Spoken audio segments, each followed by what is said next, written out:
क्या गंधर्वों से पराजित दुर्योधन आमरण अनशन करने वाला था?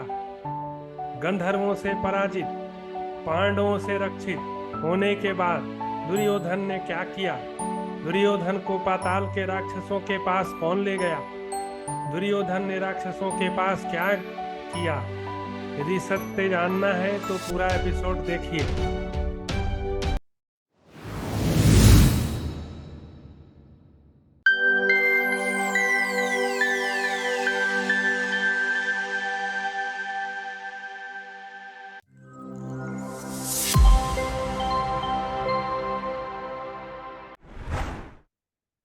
सेना सहित दुर्योधन का मार्ग में ठहरना और कर्ण के द्वारा उसका अभिनंदन। अध्याय 247। जन्मेजय बोले,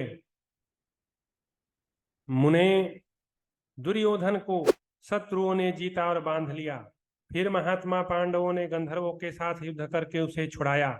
ऐसी दशा में उस अभिमानी और दुरात्मा दुर्योधन का हस्तिनापुर में प्रवेश करना मुझे तो अत्यंत कठिन प्रतीत होता है, क्योंकि वह अपने शौर्य के विषय में बहुत डींग हाँका करता था, घमंड से भरा रहता था, सदा गर्व के नशे में चूर रहता था। उसने अपने पौरुष और उदारता द्वारा सदा पांडवों का अपमान ही किया। पापी दुर्योधन सदा अहंकार की बातें करता था। पांडवों की सहायता से मेरे जीवन की रक्षा हुई, यह सोचकर तो वह लज्जित हो गया होगा। उसका हृदय शोक से व्याकुल हो उठा होगा। भाई सम्पायन जी, ऐसी स्थिति में उसने अपने राजधानी में कैसे प्रवेश किया? विस्तार पूर्वक कहिए। वही सम्पायन जी बोले, राजन, धर्मराज से विदा होकर धृतराष्ट्रपुत्र दुर्योधन लज्जा से मुंह नीचा किए अत्यंत दुखी और खिन्न होकर वहां से चल दिया। राजा दुर्योधन की बुद्धि शोक से मारी गई थी। वह अपने अपमान पर विचार करता हुआ चतुरंगनी सेना के साथ नगर की ओर चल पड़ा। रास्ते में एक ऐसा स्थान मिला जहां घास और जल की सुविधा थी। दुर्योधन अपने वाहनों को वहीं छोड़कर एक सुंदर एवं रमणीय भूभाग में अपनी रुचि के अनुसार ठहर गया। हाथी, घोड़े, रथ और पैदल सैनिकों को भी उसने यथास्थान ठहरने की आज्ञा दे दी। राजा दुर्योधन अग्नि के समान उद्दीप्त होने वाले पलंग पर बैठा हुआ था।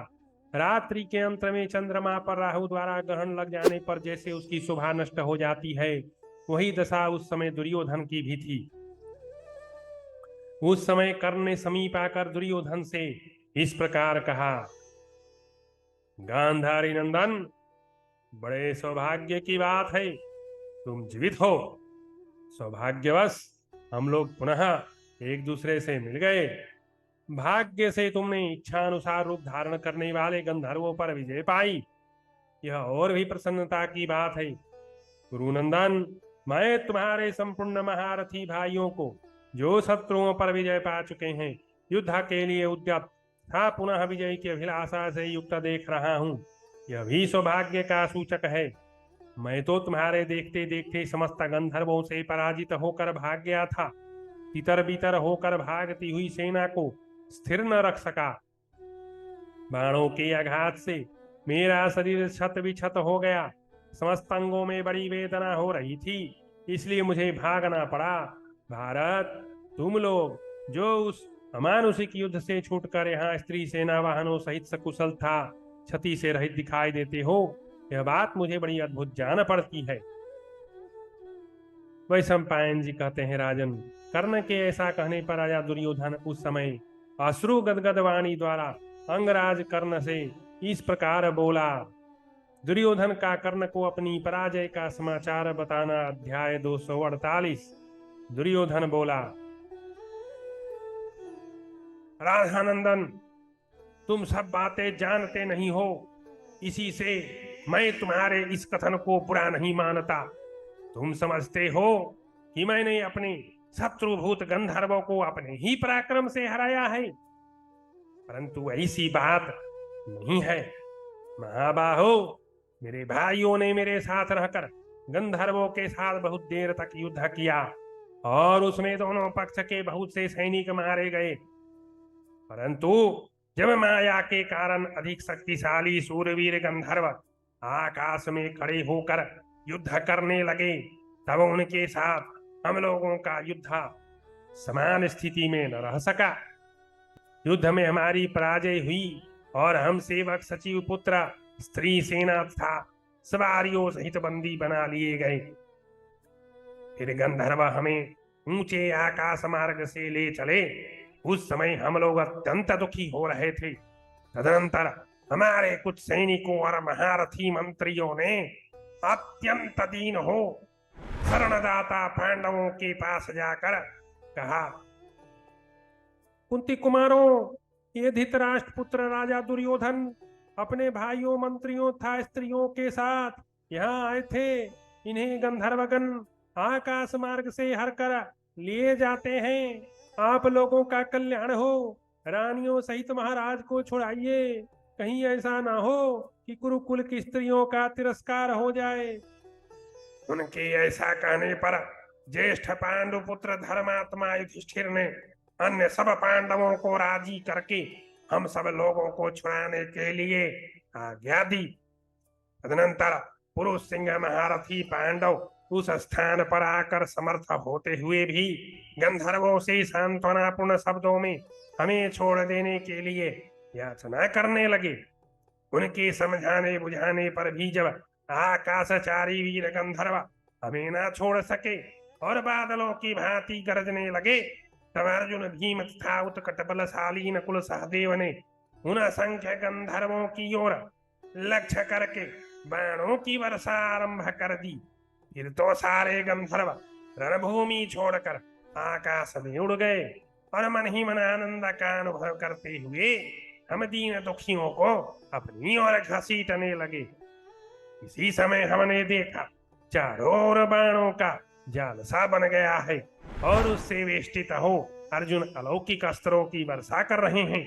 पांडु नंदन अर्जुन ने अपने तीखे बाणों से समस्त दिशाओं को आच्छादित कर दिया है। यह देखकर उनके सखा चित्रसेन ने अपने आप को उनके सामने प्रकट कर दिया।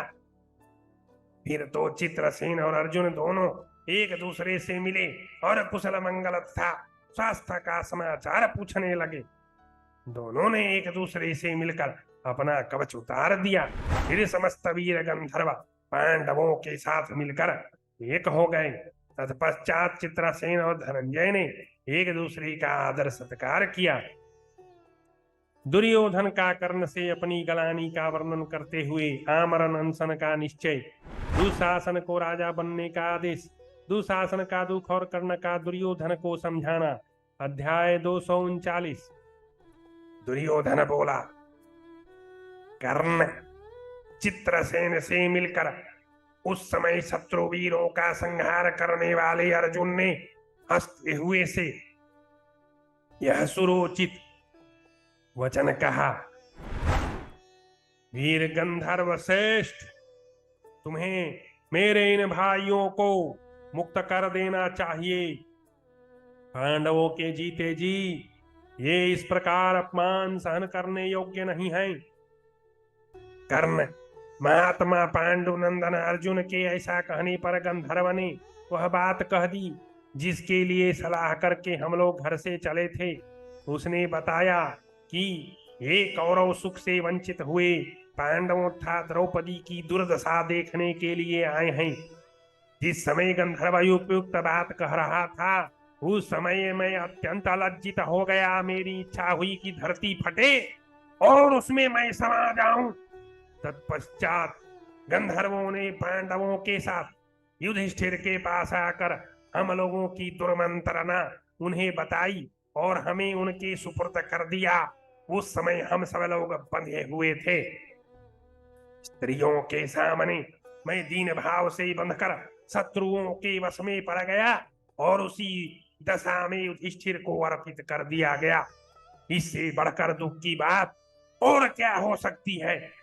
जिनका मैंने सदा तिरस्कार किया, जिनका मैं सर्वदा शत्रु बना रहा, उन्हीं लोगों ने मुझ दुर्बुद्धि को शत्रुओं के बंधन से छुड़ाया है और उन्होंने ही मुझे जीवन दान दिया है।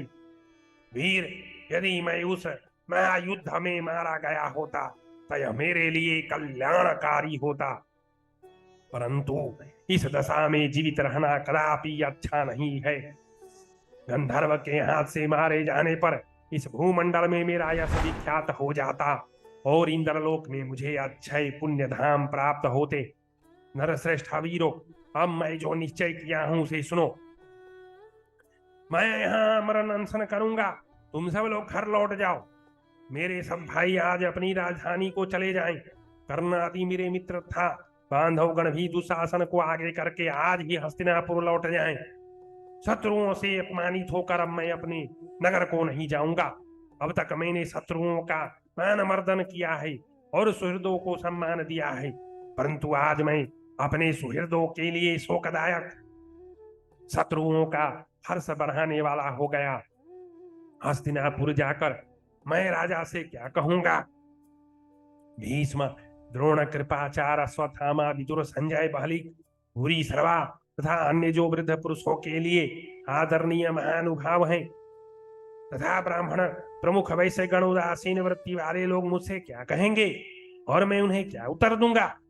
मैं पराक्रम करके शत्रुओं की मस्तक तथा छाती पर खड़ा हो गया था, परंतु अब अपने ही दोष से नीचे गिर गया। ऐसी दशा में उन आदरणीय पुरुषों से किस प्रकार वार्तालाप करूंगा। उदंड मनुष्य लक्ष्मी विद्या था ऐश्वर्य को पाकर भी दीर्घ काल तक कल्याणमय पद पर प्रतिष्ठित नहीं रह पाते, जैसे मैं मद अहंकार में चूर होकर अपनी प्रतिष्ठा खो बैठा हूं। अहो, यह कुकर्म मेरे योग्य नहीं था। मुझे दुर्बुद्धि ने स्वयं ही मोहवश दुखदायक दुष्कर्म कर डाला, जिससे मेरा जीवन संदिग्ध हो गया। इसलिए मैं आमरण उपवास करूंगा, अब जीवित नहीं रह सकूंगा। जिसका शत्रुओं ने संकट से उद्धार किया हो, ऐसा कौन विचारशील पुरुष जीवित रहना चाहेगा। शत्रुओं ने मेरी हंसी उड़ाई है। मुझे अपने पौरुष का अभिमान था, किंतु यहाँ मैं कोई पुरुषार्थ न दिखा सका। पराक्रमी पांडवों ने अवहेलनापूर्ण दृष्टि से मुझे देखा है। ऐसी दशा में मुझे इस जीवन से विरक्ति हो गई है। वैशंपायन जी कहते हैं, जन्मेजय इस प्रकार चिंतामग्न हुए दुर्योधन ने दुशासन से कहा, भरत नंदन दुशासन, मेरी बात सुनो। मैं तुम्हारा राज्य अभिषेक करता हूं, तुम मेरे दिए हुए इस राज्य को ग्रहण करो, राजा बनो। कर्ण और शकुनी की सहायता से सुरक्षित एवं धन धान्य से समृद्ध इस पृथ्वी का शासन करो। जैसे इंद्र मरुद गणों की रक्षा करते हैं, उसी प्रकार तुम अपने अन्य भाइयों का विश्वास पूर्वक पालन करना। जैसे देवता इंद्र के आश्रित रहकर जीवन निर्वाह करते हैं, उसी प्रकार तुम्हारे बांधव जन भी तुम्हारा आश्रय लेकर जीविका चलावें। प्रमाद छोड़कर सदा ब्राह्मणों की जीविका की व्यवस्था एवं रक्षा करना। बंधुओं तथा सुहृदों को सदैव सहारा देते रहना। जैसे भगवान विष्णु देवताओं पर कृपा दृष्टि करते हैं, उसी प्रकार तुम भी अपने कुटुंबी जनों की देखभाल करते रहना और गुरुजनों का सदैव पालन करना। अच्छा, अब जाओ और समस्त सुहृदों का आनंद बढ़ाते तथा शत्रुओं की भर्त्सना करते हुए अपनी अधिकृत भूमि की रक्षा करो। ऐसा कहकर दुर्योधन ने दुशासन को गले से लगा लिया और गदगद कंठ से कहा, जाओ। दुर्योधन की बात सुनकर दुशासन का गला भर आया। वह अत्यंत दुख से आतुर हो दीन भाव से हाथ जोड़कर अपने बड़े भाई के चरणों में गिर पड़ा और गदगद वाणी में व्यथित चित्त से इस प्रकार बोला, भैया आप प्रसन्न हो।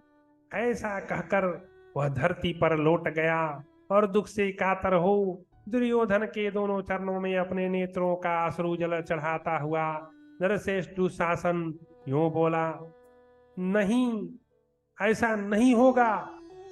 चाहे पृथ्वी फट जाए, आकाश के टुकड़े हो जाएं, सूर्य अपनी प्रभा, चंद्रमा अपनी शीतलता त्याग दे, वायु अपनी तीव्र गति छोड़ दे, हिमालय अपना स्थान छोड़कर इधर उधर घूमने लगे, समुद्र का जल सूख जाए, अग्नि अपनी उष्णता त्याग दे, परंतु मैं आपके बिना इस पृथ्वी का शासन नहीं करूंगा। राजन, अब आप प्रसन्न हो जाइए, प्रसन्न हो जाइए। इस अंतिम वाक्य को दुशासन ने बार बार दोहराया और इस प्रकार कहा, भैया आप ही हमारे कुल में 100 वर्षों तक राजा बने रहेंगे। जन्मेजय, ऐसा कहकर दुशासन अपने बड़े भाई के माननीय चरणों को पकड़कर फूट फूट कर रोने लगा। दुशासन और दुर्योधन को इस प्रकार दुखी होते देख कर्ण के मन में बड़ी व्यथा हुई।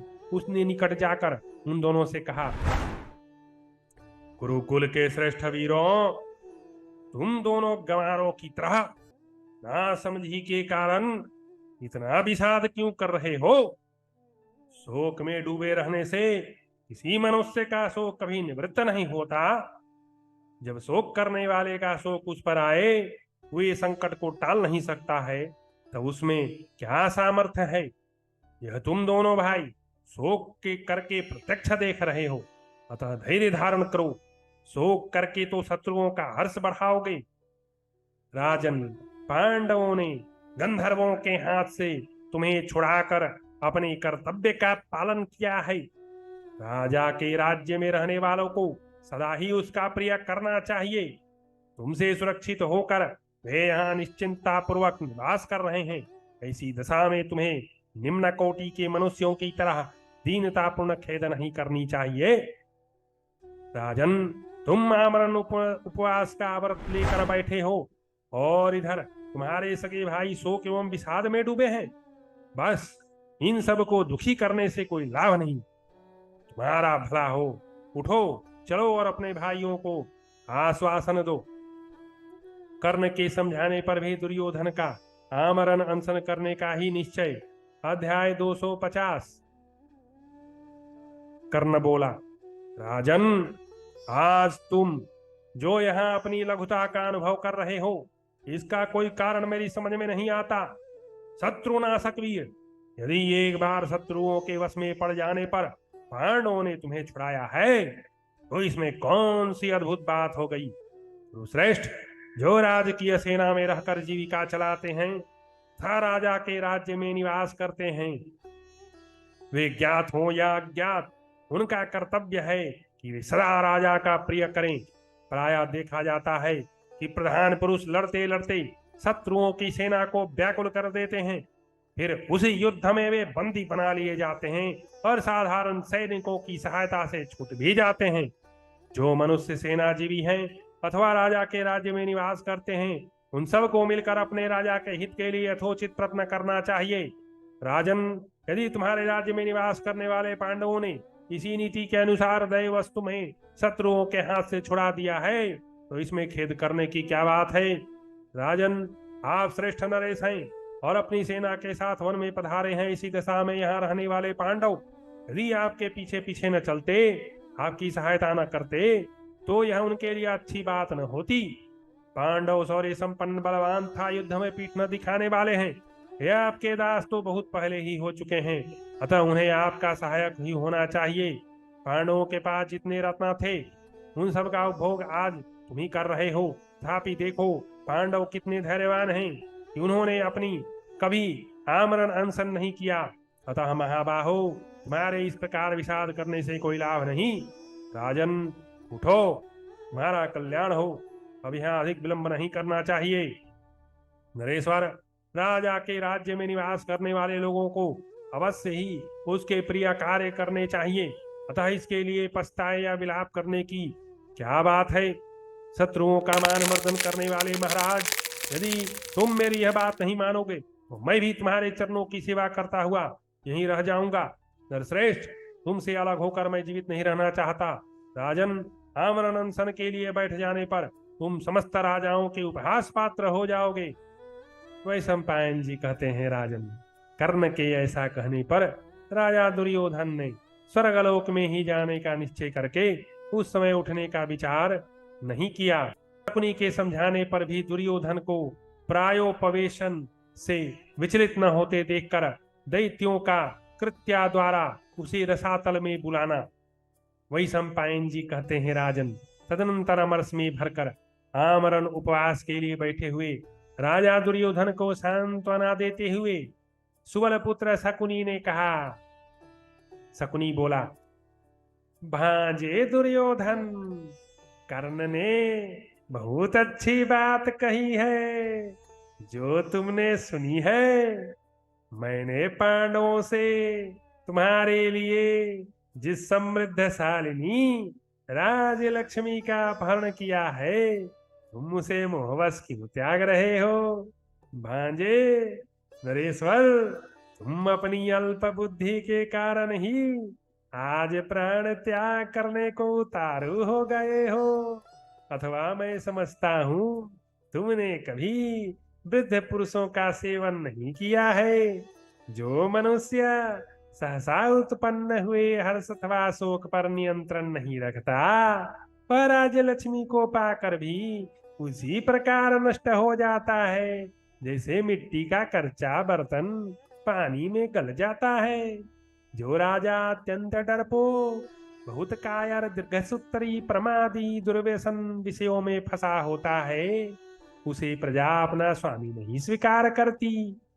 पांडवों ने तुम्हारा सत्कार किया है तो तुम्हें शोक हो रहा है। इसके विपरीत यदि उन्होंने तिरस्कार किया होता तो ना जाने कैसी दशा हो जाती।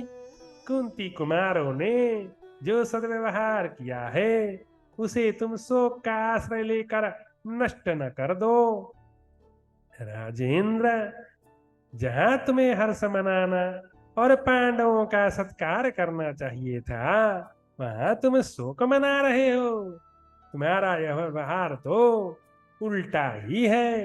अतः मन में प्रसन्नता लाओ, शरीर का त्याग न करो।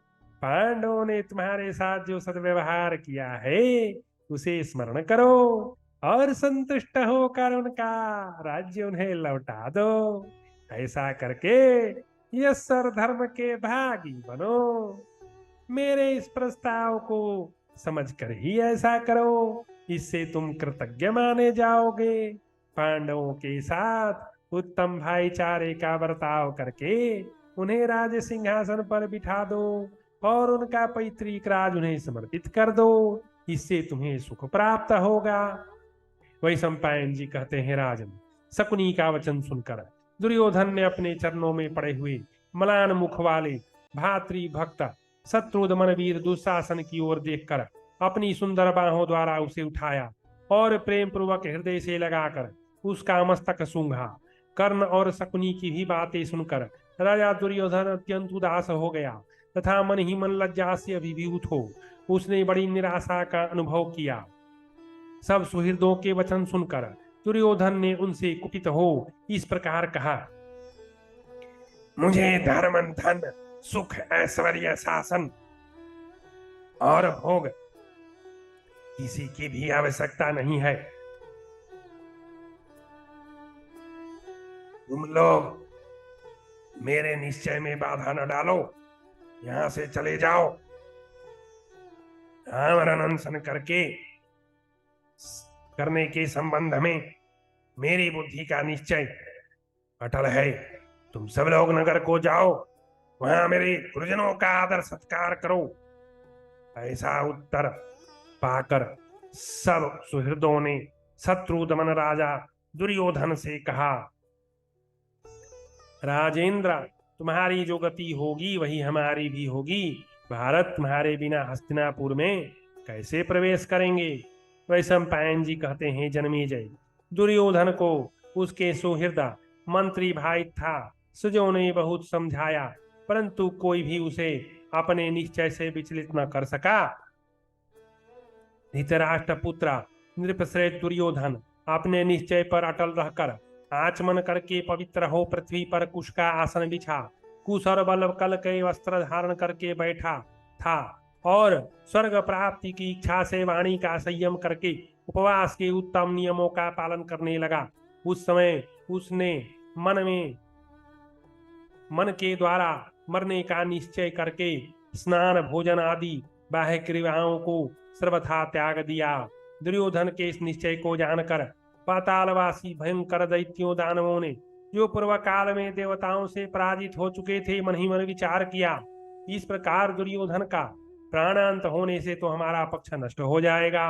अतः उसे अपने पास बुलाने के लिए मंत्र विद्या में निपुण दैत्यों ने उस समय बृहस्पति और शुक्राचार्य के द्वारा वर्णित तथा अथर्ववेद में प्रतिपादित मंत्रों द्वारा अग्नि विस्तार साध्य यज्ञ कर्म का अनुष्ठान आरंभ किया और उपनिषद में जो मंत्र जप से युक्त हवन आदि क्रियाएं बताई गई हैं उनका भी संपादन किया। तब दृढ़ता पूर्वक व्रत का पालन करने वाले वेद वेदांगों के पारंगत विद्वान ब्राह्मण एकाग्रचित्त हो मंत्रोच्चारण पूर्वक प्रज्वलित अग्नि में घृत और खीर की आहुति देने लगे। राजन, कर्म की सिद्धि हो जाने पर वहां यज्ञ कुंडम से उस समय एक अद्भुत कृत्या जम्हाई लेती हुई प्रकट हुई और बोली, हा, मैं क्या करूं। तब दैत्यों ने प्रसन्न चित्त होकर उससे कहा, तुम प्रायोपवेशन करते हुए धृतराष्ट्र पुत्र राजा दुर्योधन को यहाँ ले आओ। उस कृत्या ने कहा, हा, जो आज्ञा। कहकर वह कृत्या तत्काल वहां से प्रस्थित हुई और पलक मारते मारते राजा दुर्योधन जहां था वहां पहुंच गई। फिर राजा को साथ ले 2 घड़ी में रसातला पहुंची और दानवों को उसके लाए हुए जाने की सूचना दी। राजा दुर्योधन को लाया गया देख सब दानव रात में एकत्र हुए। उनके मन में प्रसन्नता भरी थी और नेत्र हर्षातिरेक से खिल उठे थे। उन्होंने दुर्योधन से अभिमान पूर्वक यह बात कही। इस प्रकार श्री महाभारत वन पर्व के अंतर्गत घोष यात्रा पर्व में दुर्योधन प्रायोपवेशन विषयक 291वां अध्याय पूरा हुआ।